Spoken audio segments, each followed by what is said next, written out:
Well, everybody, welcome to the Center of Love on this beautiful, fine spring day. We're gathered here today to do what we do every second Sunday, which is what? I don't know. It varies from time to time, but what I do know is that we have a few new faces here. And so I thought I would say a few words about the Center of Love and describe what it is that we do, how we do it.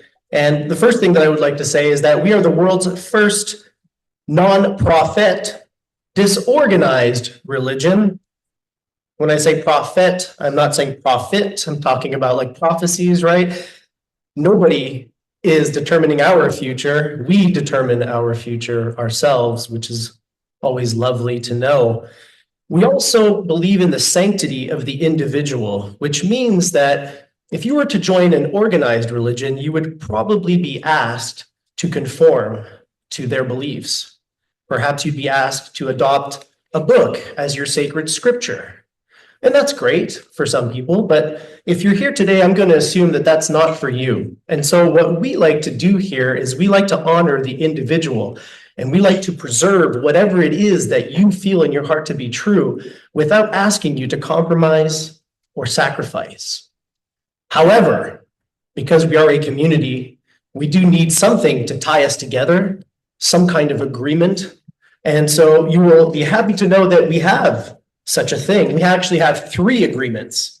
So if you want to be a part of the Love Club, you got to sign up for these 3 agreements.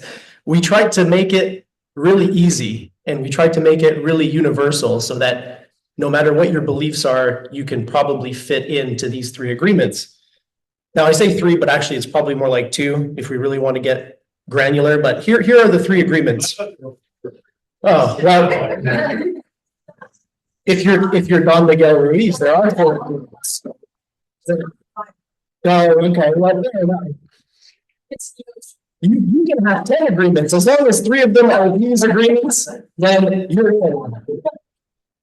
So as a community, we agree that we are all part of a single human family.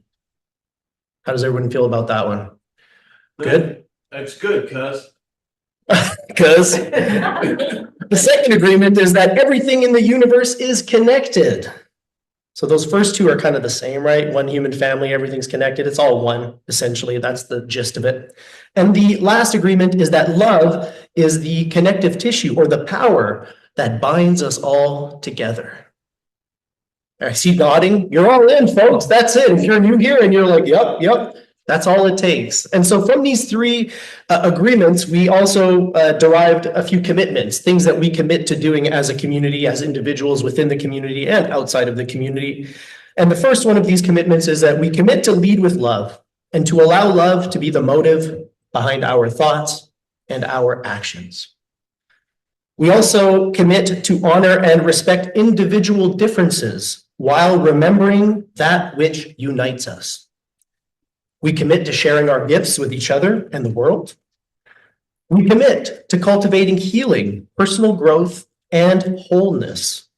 And lastly, we commit to inspire, uplift, and empower each other and others by serving with love. Now, these are commitments.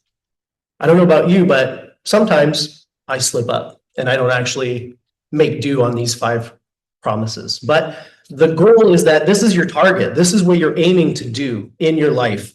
And so if you are down with that, if you feel like, yeah, that's good, I align with those commitments, those agreements, then it doesn't matter if you come from a Christian background or a Muslim background. It doesn't matter if you're an atheist. It doesn't matter if you're cisgendered or any other gender, gay, straight. It doesn't matter if you've been vaccinated for COVID or not. None of those things matter. As long as we have those 3 agreements and those 5 commitments, we're all in this together, working towards a shared vision of a better world where human beings are united, even when they disagree on certain things. That's the key. My friends, I'm so glad to be here. I'm so glad to be back. My name's Ollie. I am the spiritual coordinator here at the Center of Love, and it's always an honor and a privilege to be here with you. And thank you for your patience. We are running a little bit behind, so I'm not going to mince any more words. I've already said what I had to say. And our speaker today is well, needs no introduction. She's been here since day one. She's like the furniture. She's just part of the decor. She's here. She is the center of love, like many of us. And so even though she doesn't need an introduction, we're going to give her one anyways. And we actually have a special guest, first timer here at the Center of Love. We have Sean here, who's going to come up here and say a few words about Tracey before she talks to us about the litmus test. Thank you.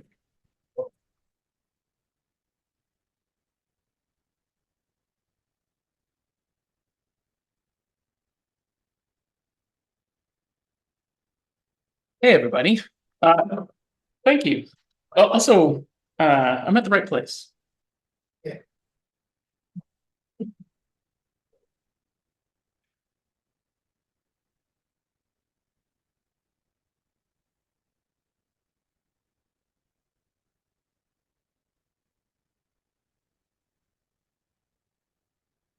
Sorry, I wasn't expecting that.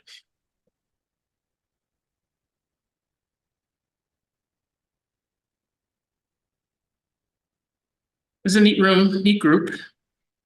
I've been on quite a journey myself. 53. 4 years ago, I went up island for a shamanic kind of retreat. And that weekend, I'd never smoked a cigarette in my life. Drank lots of booze though, so I had my own stuff going on. But that weekend, I did a clinical grade or dose of MDMA on a Friday, 8 grams of mushrooms on the Saturday, got introduced to human design and tantric dance on the Sunday. During that weekend, I went there with sleep apnea and left and never used the machine again. It was a pretty profound weekend. And now I'm standing here trying to hold my shit together. Yeah, along the way, I've met some really amazing people. Tracey being one of them. So we had, what, 18 months ago, I would guess. And we were talking outside, or well, over there, I guess. I couldn't remember where exactly we met. And I said, like, I just remember being in your family room, being excited that you had non-alcoholic apple cider. And just, I knew that I was supposed to be there as well. We've had a lot of really cool chats. Tracey's highly intuitive, and she can tap into folks. And I know I can too now. And I know there's an intensity that comes across with that. And we were talking about, like, even in the eyes, like, I'm into something called design or energy maps. And so Tracey's what is known as a projector in the mental world. And that's someone that can tap into someone's energy. She can literally, like, it's actually probably difficult for her to talk to 2 people at once. She's that tuned into them. So she's like kind of like a lighthouse for your energy. And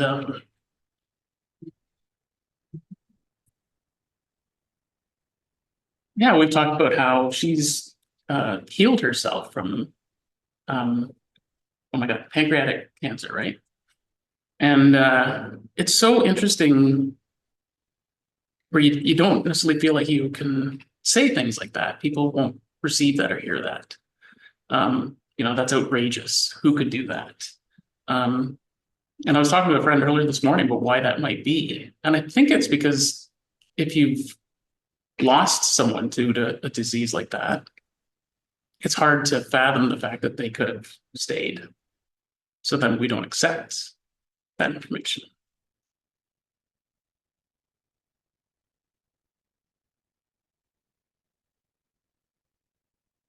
Yeah, so it takes courage to talk about that, actually, because the feedback you get is never, it's almost never the right feedback, or it doesn't feel good. So anyways, Tracey's kind of awesome, and you should listen to what she's saying today.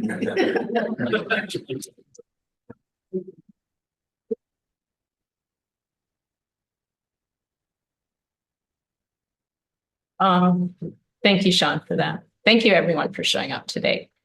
And I'm really excited to share just more of a private story than a teaching today. We did an exercise with another speaker, and that was Allie. And she talked about authentic relating. And in that process, everyone was talking about the peace they felt and the joy they felt. And in that moment, I was back home in my hometown and I was feeling immense resentment. And I was so excited about it. And people were curious about that. They were like, "Are you okay?" And I'm like, "Yeah, I'm great. I'm home visiting and I haven't gone back much. I left 7 years ago because 9 years ago, a crisis had happened, and that wasn't the cancer, that came later. But a crisis happened, and I knew my life was about to change. And in that moment, I had to make some really hard choices and decide what direction would that change go. Just going to set my timer here and try and stay a little on time for everyone. So crisis happened and I knew my marriage was going to end. I always promised myself if I ever found myself single, I would move. And so I knew I was going to move. If I moved, it meant I needed a new career. I'd run a family business for 30 years and that wasn't going to be there anymore for me. So the town had a lot of memories, good, bad, ugly, but it's the ugly ones that tend to come to mind. They're painful, right? And our unconscious mind likes to move away from pain. So I haven't gone back much, very short visits. And when Ellie gave her talk, I was sitting there for 6 weeks at minus 38 in Fort St. John with 45 years of memories coming up. And I call it the litmus test. How will I react? What will I feel? And I was happy to be there. There were people there. When I got divorced, they judged me, they picked sides. And it was painful. Even my brother, who I love immensely, I remember when I was 16 and he stole my 38 special tape. I remember that because, I'm a woman. I remember a lot of things. And yet, as I approached this stage of life, and that change was going to happen, and Sean actually introduced me to the fact that it's kind of time. There's a pattern, there's a design to your life, and he called it the Chiron return. I don't know if that's still what he calls it as he develops his energy field. It was a specific date, and it was that date 9 years ago, my life changed. And I had 2 years to plan where it would go. And so I wanted to be out front of that. A change is going to happen. And I want to know that through that change, can I be better than I was in the past? Because all of those emotions that were going through me, all the memories that were coming to me, that was all past stuff. I was seeing people, family, friends, colleagues, just acquaintances, and I was feeling all sorts of things in Fort St. John where I'd spent 45 years and I loved it. And yet I wasn't feeling love at that moment. So I call it the litmus test. I like going there. I like seeing what's there. Because in this paradoxical world, everything I want's underneath what I don't want.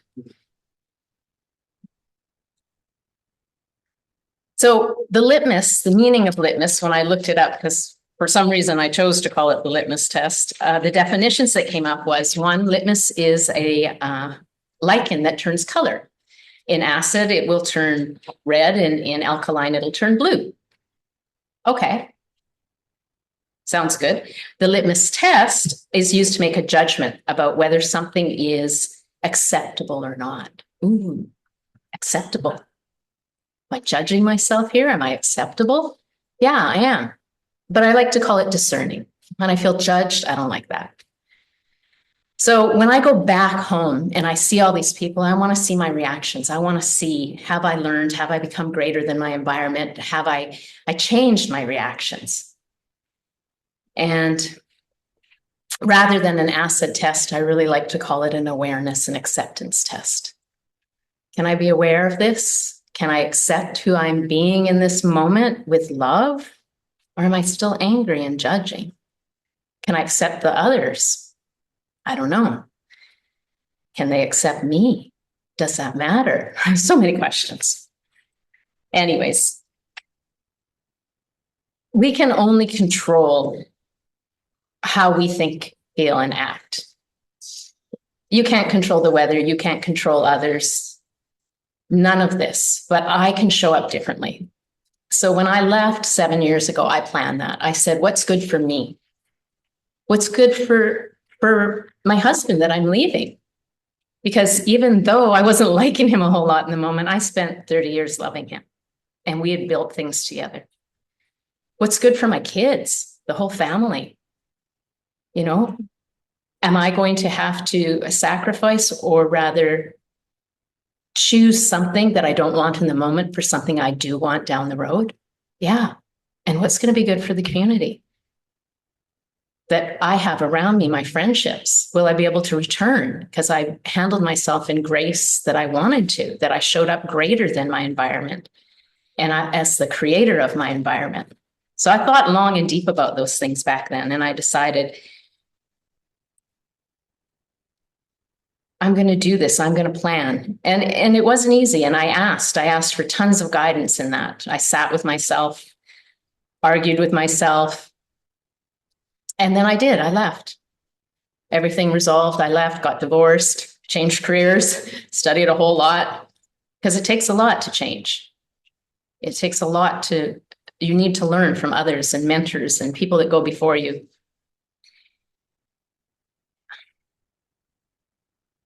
And so today, I want to share with you an exercise of mental rehearsal that enabled me to do that. That I could actually return at some point. And that's the litmus test to check. Did I change? So I went away and I did my healing. And I needed to. I was feeling a lot of negative, we could call them emotions, but they're really not negative. They're just messages. They're heavy emotions. And science now will tell you heavy emotions have a heavy biochemistry, maybe heavy metals. Maybe we are creating our world and there's a reason our systems are poisoned and polluted. And it's not from outside, it's from within. Because when you have a thought, you create an emotion, and that's a biochemistry. And I was using the energy of anger to move me forward for a long time. My little 2-year-old self, that was the only way she felt powerful in the past. So I wanted to be greater than that. I wanted to move forward with love and with design. So when I became aware, I asked for better and I planned it and I acted in accordance to that. And that meant I had to go inward for a long time. I got sick, cleaned it up, and came back out. And then put myself to the test. Go home, spend more time. I didn't want to go to Fort St. John at -38 for 6 weeks. Come on. And I know in the north, in January and February, that's the temperature quite often. So I went and I sat there and I didn't see a whole lot of people, but a whole lot of things came up for me. And also then I left, knew what work I had to do, came back here for a month and returned. Now, in the 6 weeks I was there in February, I saw a handful of people, not that many. In the 4 days I returned a week ago, I must have seen 30 people, people that I loved, and I could show up now in love because I did that. I checked on where I was at. I felt that feeling. I had been denying and suppressing and repressing, and then I showed up differently. I went in and I did the mental rehearsal. So yeah, the exercise I'd like to take you through today is just about reviewing. I mean, I'm sure you all have those situations, the hometowns, the environments, the places, the people that cause you pain. And they cause you pain simply because the one thing you can control, you're not controlling. And maybe today you get that opportunity to ask yourself, can I be greater than this? How am I showing up? What is it I truly want to give and bring and do to this world? So I call it the elevator.